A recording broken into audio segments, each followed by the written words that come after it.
John Ulzheimer is known as one of our nation's most recognized credit experts.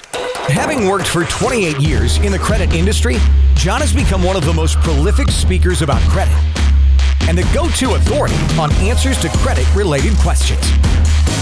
Credit Countdown with John Ulzheimer. Hey there, this is John Ulzheimer. I hope you're having a fantastic day and you're looking forward to a nice long weekend, whenever that happens to be for you. Today we're talking about rate sheets. And why are we talking about rate sheets? I don't get a lot of questions about rate sheets. It does pop up from time to time. There's not a whole lot of good content on the internet that clearly explains what a rate sheet is, where it comes from, who uses it, why does it matter to you.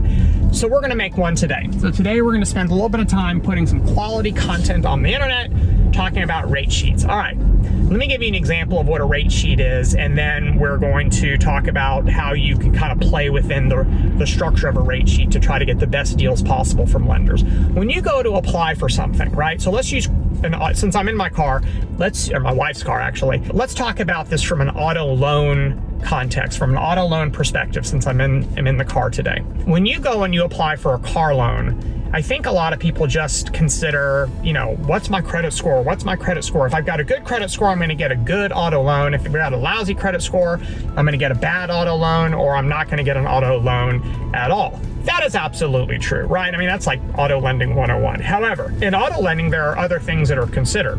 And I'm not talking about your income and whether you can afford to pay for an auto loan payment. I'm talking about other deal terms. So things like, are you going to make a down payment?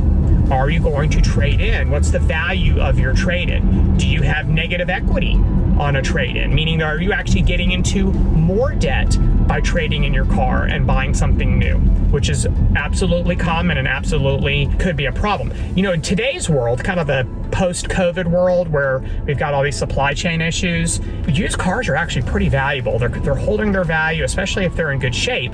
So if you trade in a used car for a new car, you may actually get a pretty good deal from the auto lender on the trade-ins. But in normal non-COVID times, the value of a car after you buy it really goes down. And so you may find yourself with negative equity, which would have to be applied to the new loan balance. So trading in the car, you got to do it because you can't have so many cars, right? But it also, again, that's another deal term that is considered by auto lenders. So how does the rate sheet come into play? Well, when I say rate sheet, let's not make this complicated, okay? It really is a sheet with rates on it. But instead of just like a whole list, it actually kind of looks like, like a gigantic tic-tac-toe board with tic-tac-toe boards all, the cells all over. So think of it kind of like the game Battleship, right? A5, and so you have this intersection of two rows, if you will, a column and then a row, and then wherever you fall within that intersection, that's where your battleship is, and that's either a hit or a miss. That's what a rate sheet looks like. So let me give you an example of kind of like the two-dimensional structure of a rate sheet. So across the top might be, what is your credit score? Where does your credit score fall? Do you fall in 500 to 550, 551 to 600, 601 to 650? Where do you fall across that kind of continuum of credit score ranges?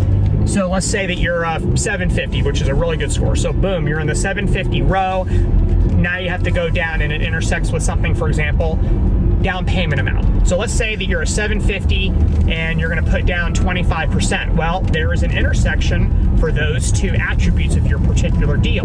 So based on the intersection, the lender may say something like, oh, okay, we're going to give you 2.9% or 4.9% APR on your auto loan. That's a rate sheet. So a rate sheet is simply nothing more than the physical representation of the lender's willingness to offer you money and at what price based on the deal terms. And yes, there are many more than just credit score and down payment amount. I'm just trying to make it a simple example so you understand what I'm talking about. Where can you see a rate sheet? Well, you can find some of them online, but most lenders hold those kind of confidential because that's their competitive edge against their competition.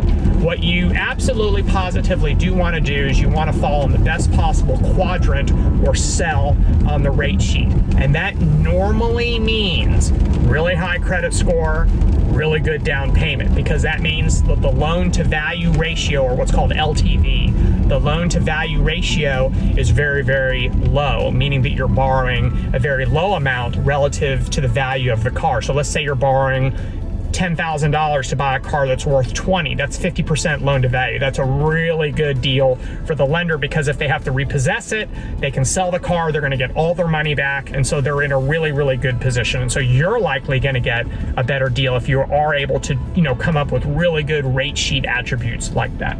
So if you have any other questions about rate sheets, drop them in the comment section. Have a great rest of your day. We'll talk again soon. For more videos and credit tips from John Ulzheimer, go to www.tradelinesupply.com.